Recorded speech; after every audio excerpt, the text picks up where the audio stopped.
మరి వార్తలు చూస్తే రెండు తెలుగు రాష్ట్రాల్లో దోపిడీలు దొంగతనాలు పెరిగిపోతున్నాయి. అందిన కాడికి దోచుకెళ్తున్నారు దొంగలు. ఇక అక్రమాలకైతే కొదవే లేదు.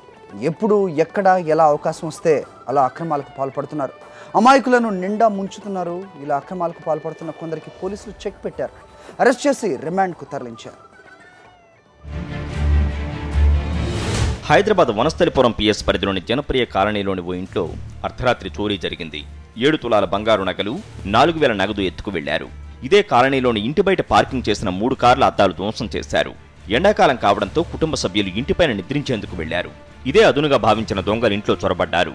బాధితుల ఫిర్యాదు మేరకు పోలీసులు కేసు దర్యాప్తు చేస్తున్నారు. కృష్ణా జిల్లా తిరువూరు మండలం మునుకుళ్ల జిల్లా పరిషత్ ఉన్నత పాఠశాలలో చోరీ జరిగింది.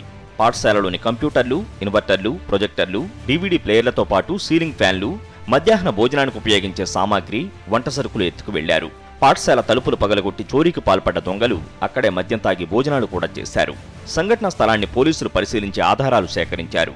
కేసు నమోదు చేసి దర్యాప్తు చేస్తున్నారు. ఇక చిత్తూరు జిల్లా తిరుపతికి చెందిన 2 బియ్యం వ్యాపారులను అనంతపురం జిల్లా కదిరి పోలీసులు అరెస్టు చేశారు. తిరుపతిలోని లక్ష్మీ వెంకటేశ్వర రైస్ మిల్ యజమాని కిషోర్ కుమార్, రెడ్డప్పలు ఏపీలోని పలు చోట్ల రైతులు, రైసు మిల్లర్ల నుంచి బియ్యం కొనుగోలు చేసి సుమారు 10 కోట్ల మేర కుచ్చుటోపీ పెట్టారు. అనంతపురం జిల్లా తలుపులు మండలానికి చెందిన రైస్ మిల్ యజమాని వేణుగోపాల్ వీరి మోసాలపై కదిరి కోర్టును ఆశ్రయించాడు.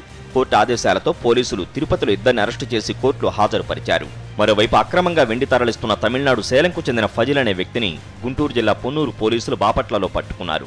అతని వద్ద నుంచి అక్రమంగా తరలిస్తున్న 69 కిలోల వెండి, 89,000 నగదును స్వాధీనం చేసుకున్నారు.